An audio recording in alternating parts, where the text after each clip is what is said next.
Right, are we live?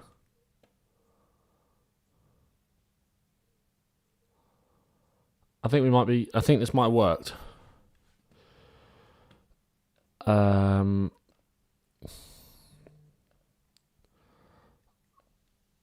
we live?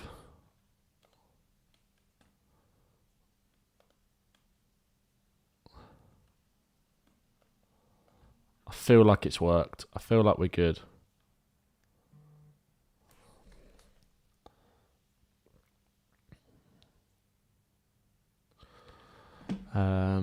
Is anybody in the chat able to let me know if... Yes, we're live. Okay. Right, folks.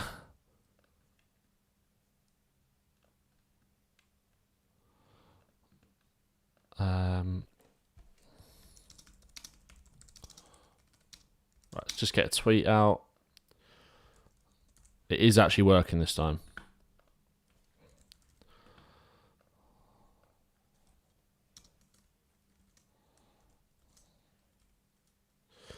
Latest on Eze, Ivan Toney. Right. Anyone? Yes, there we go. He's here. Morning. Sorry, I don't know what was. I was having issues before. Let me just get a tweet out and then we'll crack on. How is everybody doing? Is everybody got their coffee? Do I sound alright, by the way?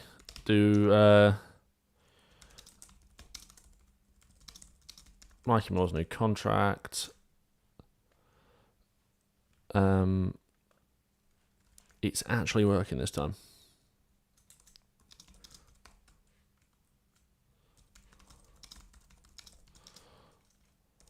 So come say. Sorry lads, just getting a tweet out quickly to let people in on Twitter. I'll get a little Instagram thing out quickly as well.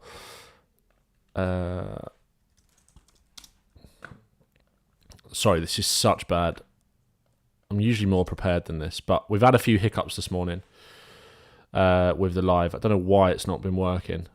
It's just like, let me start the stream and then it just ends as soon as I start it. It's just, I don't know why. YouTube, eh? Who would do it? Loud and clear. Everything's all right. We're good. Okay, sweet. Just need that up. A bomber. Billy, I'm craving it as well, mate. I'm craving a bomber big time. Right.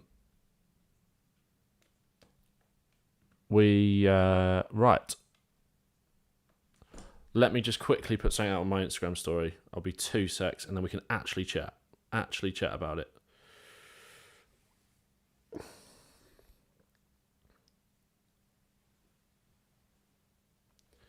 How is everybody doing anyway? Sorry, we will get started in a sec.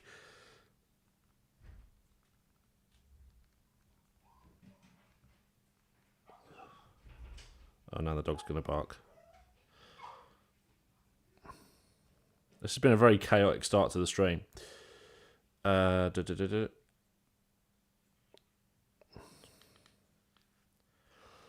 you doing, Ben? I'm good, thanks, Tim. Billy, yeah, a bomber coming in. I can feel it. I feel it in my bones. I do feel it.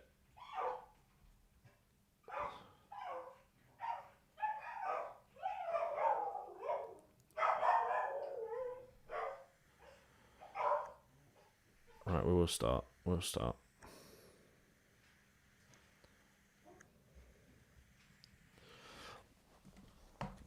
Kaushik, I'm good, mate. How are you? Tim, I'm good. Loud and clear. Okay, we're good. Probably chucking a potato in the chat. Okay. Sorry, this has been an absolutely dreadful start, but we can actually start now. Right. Good morning, everyone. What is going on? Welcome back to the channel. We're going to be doing these live streams daily throughout the summer transfer window, pretty much. I was thinking yesterday, I was on live last night with Seb on TikTok. Go and subscribe to Seb's YouTube channel, by the way. He's just started. I think Seb on Football, I think, is his name on there. And also, thanks very much. We just ticked over 1.3k subs on here this morning. So amazing. You're a legend. Thank you very much for that. We were talking last night about all of the stuff that happened yesterday, some of the stuff that we discussed in the stream yesterday morning, and I thought, are we going to have anything to talk about this morning? But sometimes these things just land on your lap a little bit, and we've got some new updates this morning to talk about. There's actually quite a lot to talk about. Obviously, you can see Ivan Toney there.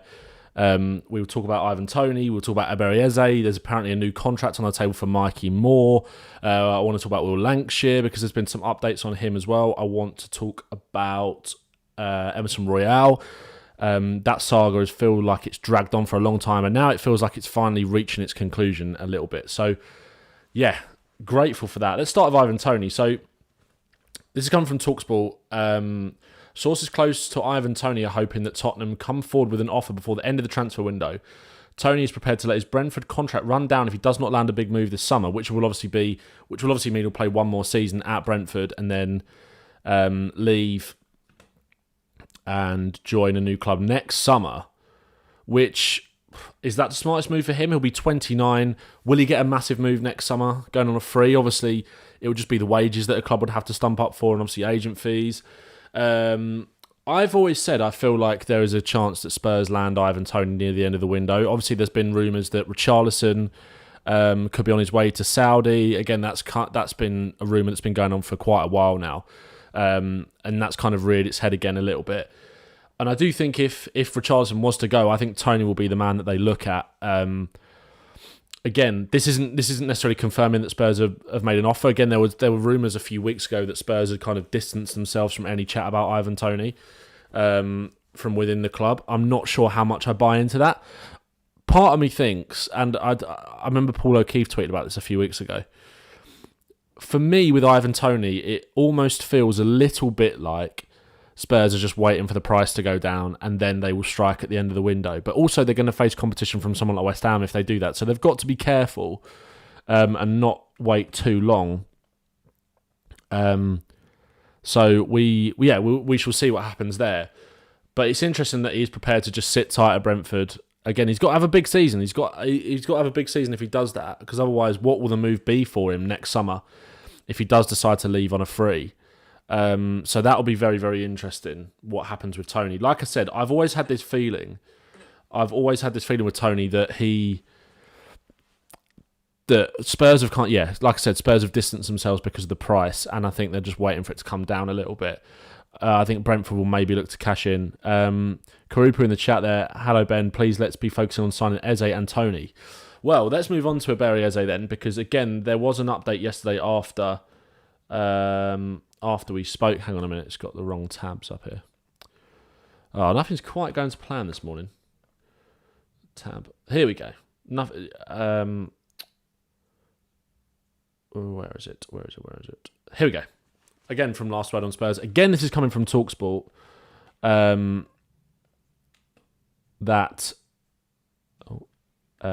this is coming from TalkSport.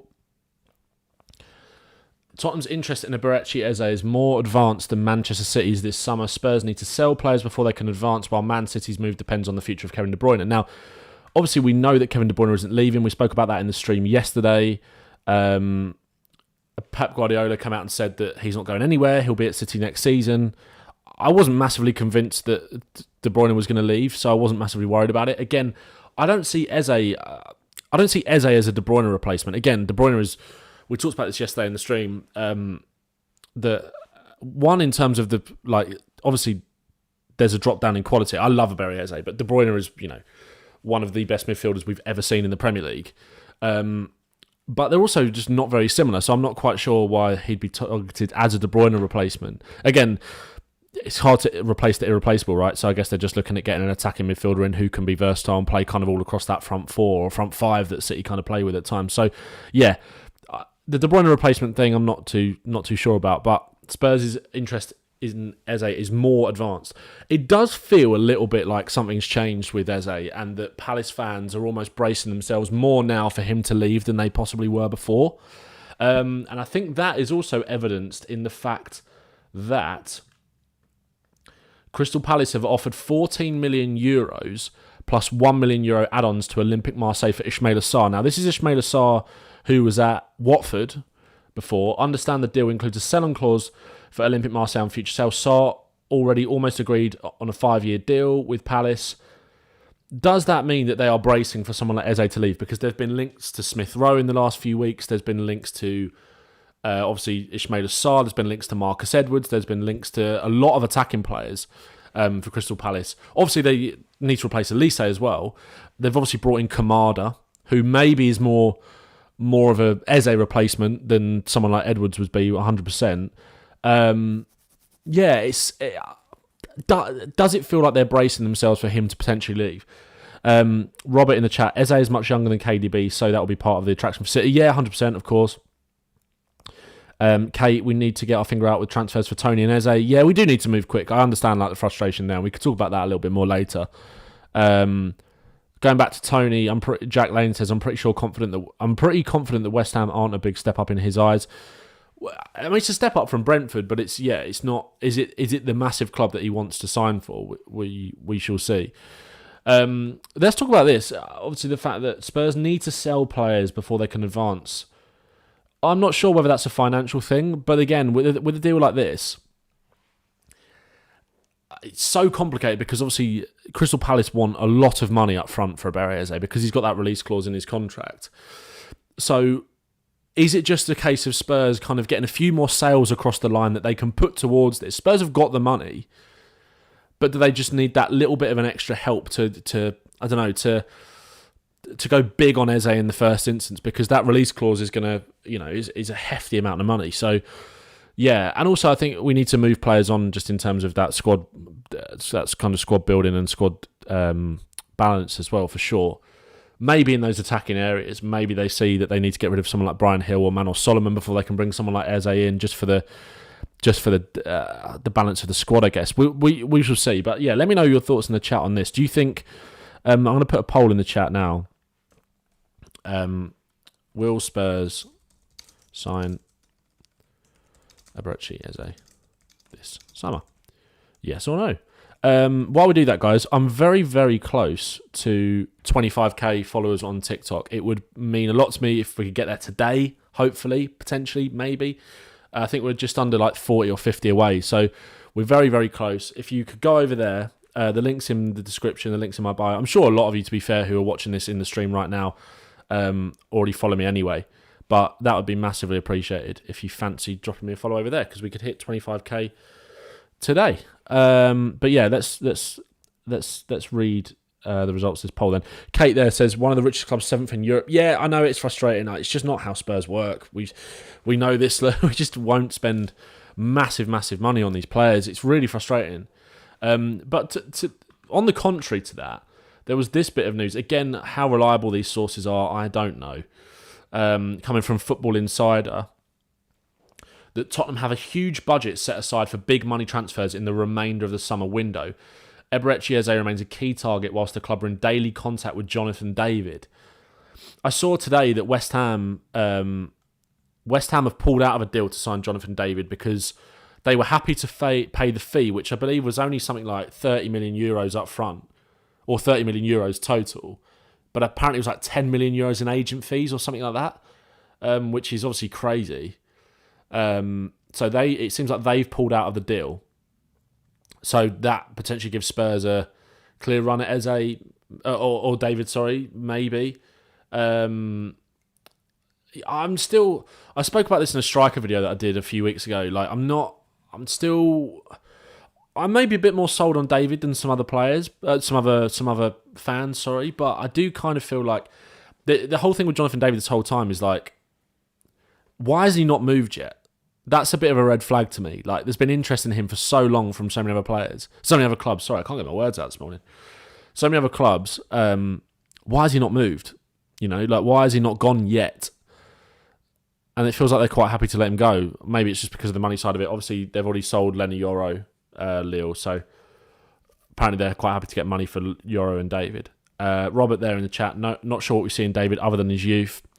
Yeah, I don't mind him as a profile. I don't, but yeah, I'd rather go for someone like Ivan Toney. Nico said the opposite there. I'd rather David over Toney. Why is that red flag? I don't know. Lucas. Maybe it's not the most rational way of thinking. It's just that I don't know. Why is he? I feel like I guess where I'm coming from is that there's been so much hype around Jonathan David like over the last few years. And I feel like if he was really that good, really that talented, someone would have moved for him because he's been linked with so many big clubs and nothing's materialised. But again, maybe that's not fair. Kate says rather have Toney. Has anything else been said about the Korean wonder kid? Not as far as I'm aware, no. Right, so the poll on Eze has run, and I think 67% of you have said yes, that we think we will sign Eberechi Eze. Which is, hopefully we can, hopefully you're right. Let's start another one then. Toney or David? Who would you rather sign? I would go for Ivan Toney personally, just in terms of being Premier League proven, that physical profile. I think is something that we need if Richarlison does go. Let's get your thoughts in the chat there. But yeah, this here, Tottenham have a huge budget set aside for big money transfers in the remainder of the summer window. Eberechi Eze remains key target. Football Insider is not the most reliable source, so I wouldn't pay too much attention to this. But I do feel like there will be a big signing. I do feel like something will get over the line. I get it's really frustrating, and I get we want to get our business done quickly, and I understand like people's fears about us potentially being left behind by the likes of Aston Villa and Man United. We talked about this yesterday. Again, I'm not sure how much I buy into that, but yeah. Because to me, with Villa, Vuter have brought in a lot of players, and obviously they had to do a lot of deals for FFP purposes as well to get players out and then get players in. They're kind of building that depth for the Champions League, obviously, which is something they haven't been in for a long, long time. So there's context there to it. And also, like, when you look at some of the players they brought in Ross Barkley, Jaden Philogene, who's obviously from the Championship, who's an exciting player. They brought back Cameron Archer. Onana, yes, is a big statement signing. Maatsen, yes, okay. Maatsen hasn't been proven in the Premier League yet. This all feels like it could be a little bit like when Spurs spunk the Bale money up the wall. I might be wrong. And again, people are getting very excited about Man United's business. But they've still got Ten Hag. There's still those factors there that, like, these players aren't just going to come in and make them better overnight. So I don't necessarily think that we're being left behind in any way. Yes, of course, you want to be proactive with your summer business. And Ange Postecoglou came out and said, I think it was when we were playing in Australia for the Newcastle friendly, that we want to get a couple of faces in as soon as possible. Obviously, that's in an ideal world, but if they can't get the couple of faces that they want in as early as possible, is it better to wait and actually get them over the line rather than be like, okay, we can't do this and then move on to other targets so you don't want so much? So I think this is going to be a window, and I know Spurs fans aren't necessarily going to want to hear this sometimes. I get that, totally get it. But I do think this is a case with this transfer window for Tottenham of judge it at the end of the window, and then we'll have a conversation. It's very hard to judge it now, so we'll see. Simon Umain in the chat, my man, how you doing, bro? Manu overpaid heavy for Euro. Yeah, I mean, don't get me wrong, Lenny Euro is a fantastic bit of business. Well, it's a fantastic signing, great potential. It's just, yeah, again, did they overpay for him potentially? Again, United's business is looking good so far, but again, they signed Joshua Zirkzee, who played a bit part role in the Euros, who obviously, didn't have too much else going on. Bologna were always going to get picked apart. Lenny Euro was always going to leave. These are, again, they're spending money, but they were quite easy deals to do compared to what Spurs are trying to do. Again, same with Aston Villa. Onana was an easy deal to do for them because of the financial situation that Everton were in. So, we shall see. Billy Price there. My motto has always been, good things comes to those who wait. Let's see. Exactly. We live in hope as Spurs fans. I think people should come to learn that by now. Ramsey not a priority. A striker is. Yeah, we'll see. 85% of you said Ivan Toney in that poll, by the way. Just give me Eze. Simon says, how do you get so handsome? Any tips? Just genes, mate. No. It's coming from you, Simon, by the way. If that's you in your profile picture, what a dish. I don't see David as a striker who will score 25, 30 goals in one season. If he'd have been that good, some club in Europe would have snapped him up in these 4 years. He's not a bad striker, but he isn't good either. How do you pronounce your name? Is it Kaushik? That is exactly how I feel. That is exactly how I feel about Jonathan David. I think you're totally right. That is exactly kind of what I've been saying. I've been saying it earlier, and I've been saying it for weeks. When you watch Jonathan David, I think there's a lot to like, but that's kind of how I feel. So yeah, we're on the same wavelength there, bro. And yeah, Lucas, you're right. Lenny Yoro did have 1 year left, so they have overpaid for him slightly. But again, I think it's probably because they feared that Real Madrid were going to come in, so they wanted to get a man. So I can respect that. Why don't we go for Gibbs White? Gibbs White's a player that I like, and I don't know about you, but Gibbs White is also a player that kind of has this sense of inevitability about it. That he feels a bit Tottenham, feels like a Tottenham kind of signing, 100%, but I don't necessarily think he should be a priority in this window.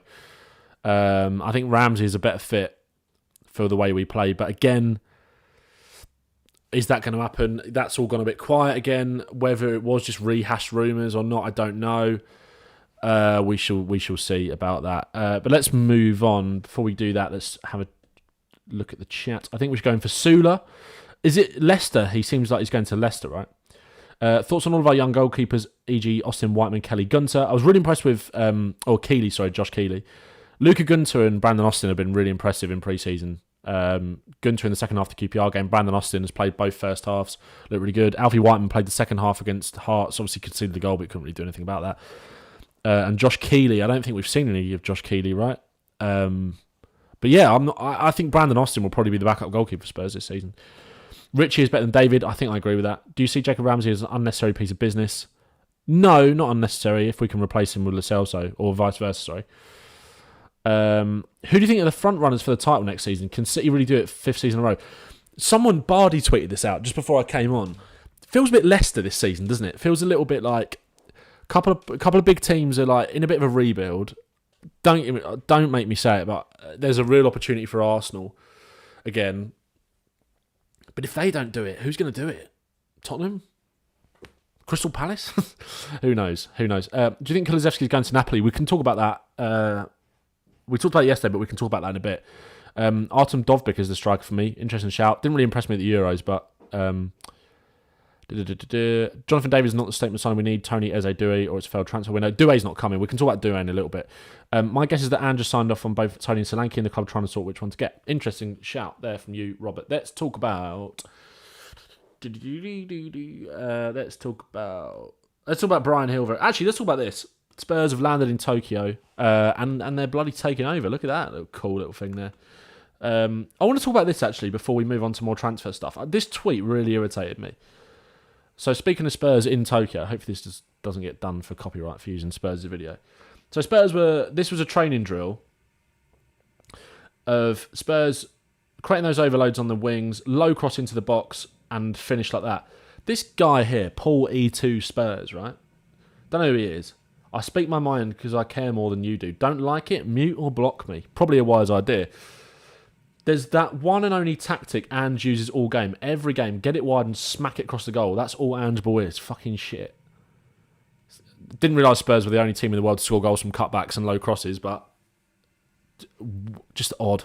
Seen a lot of negativity on Twitter over the last few days.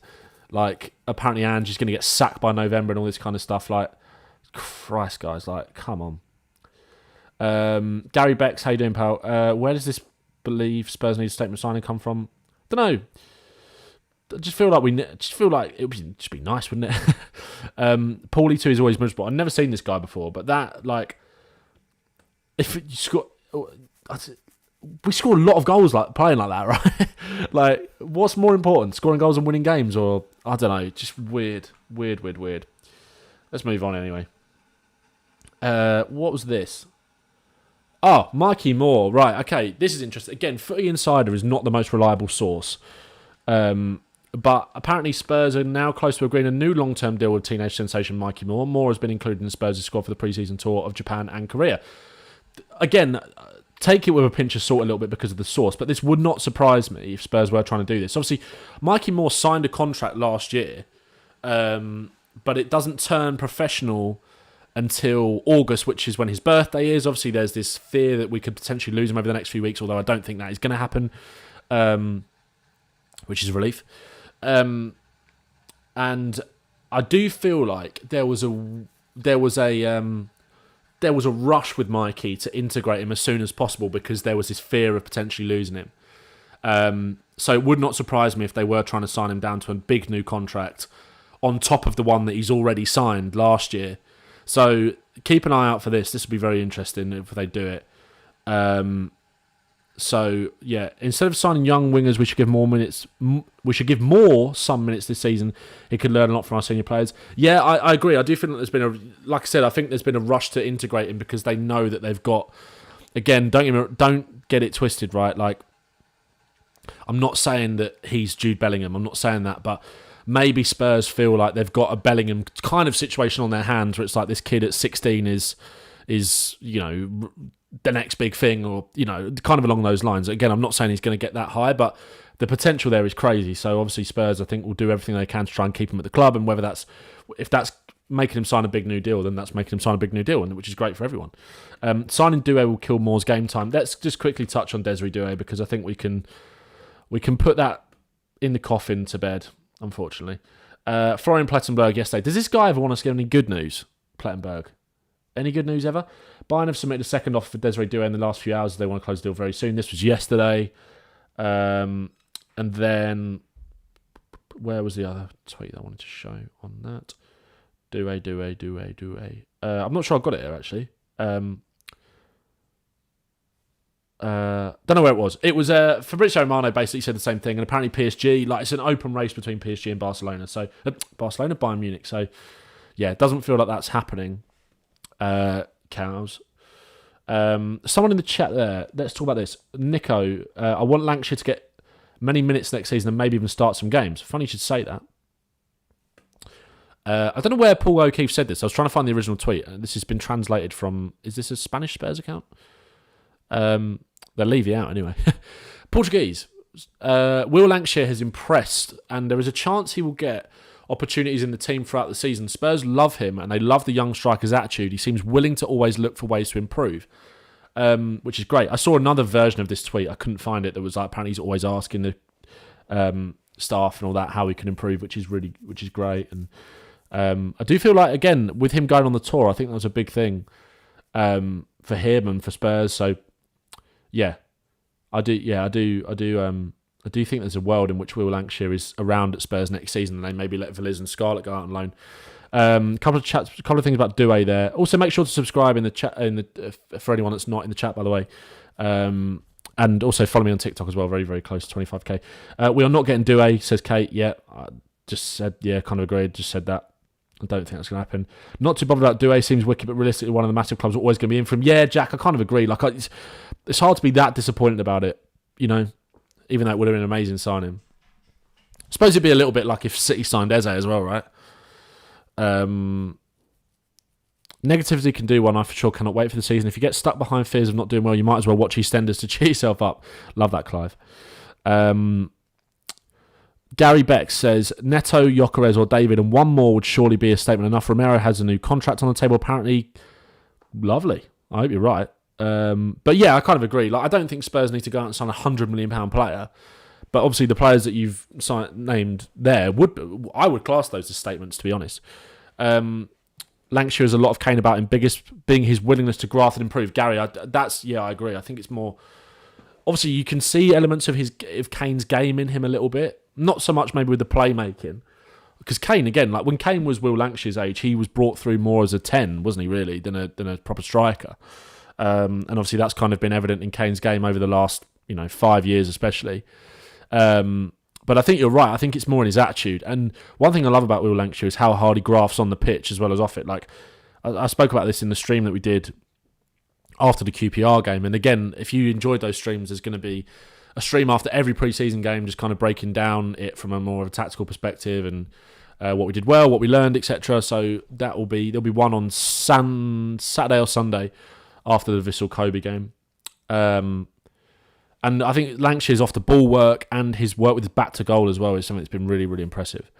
So yeah, I totally agree with you, mate.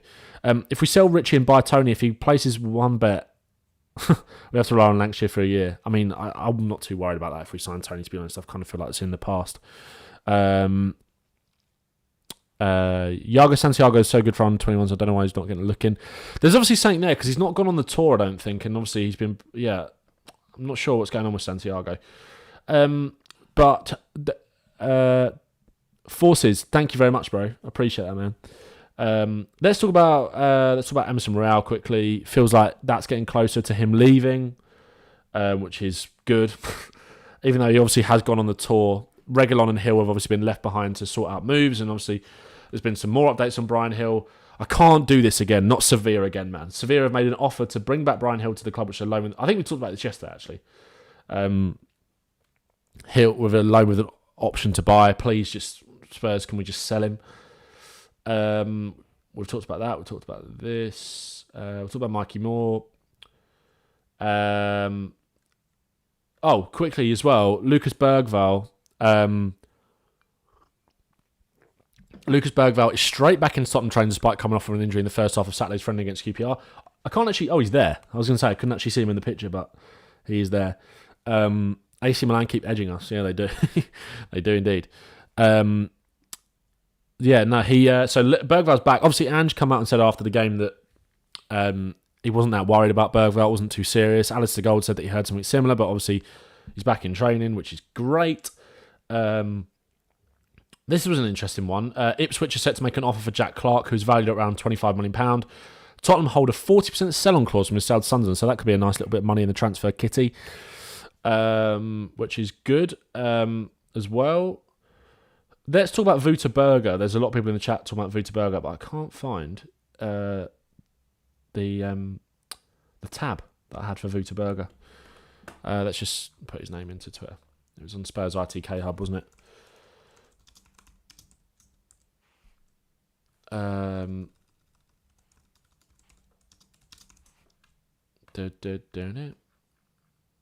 Yeah, here we go. So, in the chat, Sui, did you see the links to Vuter Burger? Yeah. Gary Becks. Have you checked out Vuter Burger? He's a quality 6. Amazing. Stoke have him. Yeah, I was very surprised that he went to Stoke, obviously, from Basel, and I think he was at final before that. They seem like gutted that he's potentially going. Again, it's not the sexiest signing in the world. You don't, like, signing a midfielder from Stoke isn't exactly going to get, the juice is pumping, really, for Spurs fans. But, again, could be a smart bit of business. Although, this was from the 20th of May that one of the tiers was like, we're interested in Vuter Burger. And then there was, obviously this broke yesterday, that talk from Stoke that Burger's on his way to Spurs in a 12 million plus season-long loan of Oliver Skipp. I'd be amazed if that's how the deal works, if he does sign. Because Oliver Skipp's a Premier League player, at worst a top Championship player, and obviously Stoke haven't been the best over the last few years. But from what I've seen of Burger, I don't mind him. I don't mind it, to be honest. But again, it's not going to get the Spurs fans. It's just going to, what the reaction's going to be if we do sign Burger. But I quite like him in terms of profile. Obviously, more of a defensive-minded midfielder, left-footed, looks quite good on the ball. But yeah, naturally, I don't think the Spurs fans are going to take it too well. But more of a proper defensive midfielder, sort of sprays the ball about, good left, good on the ball. These latest links aren't the first. Yeah, exactly. Someone called it in May that we were interested. Again, it's probably more of a data-driven, a data-led signing. So we shall see what happens with that. But it was all kind of coming from the Stoke side yesterday. There's been no real links on the Spurs side, so we'll see what happens. Skipp is a top half Premier League player. He's definitely a Premier League player, 100%. He's not a Stoke level player. He's on loan at Norwich. He was on loan at Norwich when he was 2 or 3 years younger, and he was one of the best players in the league. So that tells you everything you need to know really about what his level is now. Skipp apparently wants Leeds. There were talks about him going the other way in the Archie Gray deal. That would be more of a better fit because Leeds should get promoted. I'm in Namibia and I'm a big support for Spurs, and I need Spurs to build any atomic boom this season by signing Eze and Toney, mate. Don't we all? We'd all love that. So that's Vuter Burger. I wouldn't mind it, to be honest. I wouldn't mind it. And also, like, people need to realise, and I said this yesterday, the order in which you sign these players doesn't necessarily reflect the priority in which you see them as what you need, if that makes sense. Like, we don't, just because we're trying to sign Vuter Burger before Eze, maybe, that doesn't mean that we feel like we need Burger more than Eze. It's one of those, if you get what I mean. Let's move on from Burger. Also, by the way, just while we're on that, made a TikTok video about Burger last night. It just reminded me because I was looking to find the. Oh, it's not here. There was a picture from Footy Scran of a burger at Tottenham Hotspur Stadium, which was just lovely. Just reminded me of how nice our food is at the ground. Don't get me wrong, I miss White Hart Lane, but the Scran at the new stadium is class. Even when you order a burger in South Korea, Sony is the brand for it. Let me try and find this burger, Katsu. I don't believe it's a Katsu burger. See, these streams, guys, it's not always just going to be... I can't find it. Was that it? No, that wasn't it. Harry Kane just munching down the burger there. Oh, yeah, there it is. Katsu Burger at Spurs. That looks nice, doesn't it? Are we not signing the striker because Kane's coming back next year? I don't think Kane's coming back. This is an interesting one. Okay, let's talk about this quickly. I've got some other stuff I want to talk about, but Harry Kane career. So, Vincent Kompany says Harry Kane, Alphonso Davies, Kingsley Coman and Doue Upamecano will not make the South Korea tour. Hopefully we'll have everybody back leading the first cup game. I'm not sure when that is for Bayern. But I presume that is after the friendly where we play Tottenham play Bayern at White Hart Lane. So Kane will not be playing against us in South Korea, and it doesn't sound like he's going to be playing in the game at White Hart Lane either. So what did people think about that? Because obviously, let me know in the chat if you're going to the Bayern friendly at White Hart Lane. I will be there, so if you see me, come say hi. What do people think about that? If he does play, or he's there, for example, like what sort of reception would he get? And like how do you feel about it? Do you feel like, because I feel like some Spurs fans have kind of got this almost idea in their heads that Spurs are like going to roll out the red carpet and it's going to be like this big reunion and all this kind of stuff. I don't see that personally. I don't see that. I kind of just think like, yes, Kane will get a great reception from the fans, but I don't see like Spurs rolling out the red carpet for Kane coming back. And yeah, he won't be playing against us in Korea, that's for sure. Don't get why we have so much trouble signing big players when we have all the money in the world. It's kind of frustrating. Yeah, I get that. I'm well hungry. Please stop. I'm going to, straight after this stream, I'm going to have some food. Because I'm very hungry as well. I haven't had breakfast today. I love Eze, but can't lie. I don't see how he fits Spurs, and every time I see him, I honestly think he has a typical gooner look. I mean, he was at Arsenal, wasn't he? I love Eze, man. I just think like he's one of those players where I just think if he's available, even if it doesn't make total sense, I think just go and do it. And again, there's no guarantee that Spurs are going to play in the same way. Obviously, we've got an indication from pre-season about how we're going to set up, but I think they obviously really want him. It's been obvious for a while that Spurs want Eze, regardless of who the manager has been. So, yeah, come and be the guy. I said this on the Ripple Effect. If you've not listened to the Ripple Effect, me, James Alcott, Harry Brooks, Harry Brook is the England batsman.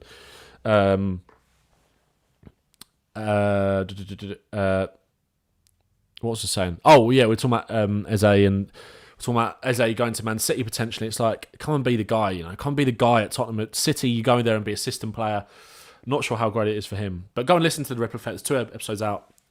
We recorded those a week ago yesterday. I think he plays at White Hart Lane. Bayern's DFB Pokal game is on the 16th of August. Game at White Hart Lane is on the 10th. So you think he plays?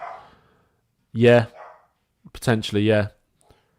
I honestly think if we went for Kane, it would make every anti-Levy fan right about his lack of ambition. It'd be for shirt sales. I think we've just got to move on from Harry Kane, I'll be honest. I really do. Like, I love him so much, but... And also, you saw at the Euros, like, I know he's carrying an injury, but, like, would that be smart? Like, I love him. I love him so much, but... Yeah. Sign him for 60, flip for 100. Eze gliding past opponent players would just be vibes. Eze is just pure vibes, my friend, yeah. Right, what else should we talk about?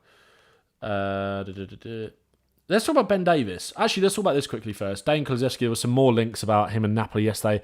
I just don't see that. I don't see that. I think Spurs would be mad to sell Kulusevski. I think Spurs would, I think would be absolutely mad to do that. This is an interesting one. I'm going to make a TikTok video about this in a bit after this. Reported Tottenham target Trevor Chalobah is looking for a team that play European football after being told by Chelsea is no longer part of their plans. Chelsea have handled this so badly, not just for the treatment of the player, because that's one thing. But also, if you're trying to sell a player and make money on a homegrown asset, basically freezing him out of the squad when he's obviously a good player, I think it's a mad way to try and make money. I'd quite like Chalobah at Spurs, I'll be honest with you. I got a bit of heat for saying that on Twitter yesterday, but yeah, let me know what your thoughts are on Chalobah. Let's talk about. Poseidon said that Chalobah isn't keen on Spurs. Yeah, I get that. Again, I think Chalobah wants to go somewhere where he's guaranteed to play, and at Spurs that isn't necessarily guaranteed. So I get that. Mess of a club. They've handled this so badly. Right, finally then, before we go, and again, thanks to everyone for watching. Make sure you subscribe to the channel. Ben Davies, 10 years of Ben Davies. What a guy, man. What a guy. I know a lot of people would think that they want him to move on. He's been at the club for a long time, but I think every squad kind of just needs a Ben Davies, right? And listen to some of the things that some of the players have said about him. This was just from Heung-Min Son. Again, there was all kind of tributes over Instagram from other players. I've been at clubs where I've been close to players, but Ben has been really special, next level. I would say he's my family member, someone I can really trust. Whenever he's had to step up, he's always shined and helped the team in a lot of different circumstances. That's his skill. He's always there for the team, always a team player, and there for the club. On the pitch, Ben is so consistent, which is true. You can't think of many bad games Ben Davies has had. Never complains, works so hard, plays for the team. He's a consummate professional, a player everybody can look up to. I'm godfather to Ben's son. This made me like, you know what? This is just lovely, isn't it? I'm godfather to Ben's son, Ralph. To be invited was an unbelievable feeling. Ben invited me into his family in an amazing way. To be the godfather, I've never felt like this. Even though it's not my son, I was getting emotional, and I was so grateful that Ben thought of me in that way. How nice is that? We're not a charity. He doesn't automatically stay just because he's a nice guy. But he's also quite a good option to have in the squad, though, Gollum, to be honest. Like, left-footed defender, doesn't let you down, can play at left-back or centre-back. If he goes, then he goes. But I wouldn't be pushing him out the door. I think that's harsh. This was Ben Davies' wife on Instagram. And this is quite a special thing to hear as like a Spurs fan. I'm always so proud of my husband, but especially today, 10 years is such an achievement. The longest serving player at the club. He works so hard every day, on and off the pitch. No sacrifice is too big. Football always comes first, and he never complains. Even when things are challenging, he just works harder. Every injury, he says, I'll come back quicker than quoted. He usually does. Sometimes he doesn't get the love he deserves, but that's okay. His milestones speak for themselves. A decade at a top club is something no one can take away from him. And one day when our son is asked where his dad played, he'll tell them you were at Spurs for 10 years, something very few can say. How lovely is that? That as a Spurs fan, to hear that, like, that's an amazing thing, I think. And shows you like what a special club we are. I get how frustrating we can be sometimes, and obviously, like, we shouldn't just hold on to these players because they're good guys and all those kind of things. But yeah, I thought that was a really amazing thing to read. How highly they value Tottenham and how special this club is to a lot of people. So yeah, that's your lot, lads. Today, last few things in the chat before we go. Gary, Davies is loved by the staff and the players, does heaps with the academy. Exactly, he's very precious to have around. Here, Mrs. Davies, exactly. Don't get why people want him gone, he's not even that old, exactly, yeah. Signing Chiesa or Neto would be a bit of a statement. Chiesa, yeah, I mean, Gary, I saw you talking about Chiesa in the chat as well there. I'm not... I love Chiesa as a player, but I don't know. I don't know what to think about Chiesa. I really don't. But maybe we can talk about it tomorrow. Hopefully some stuff happens today that we can talk about in tomorrow's stream.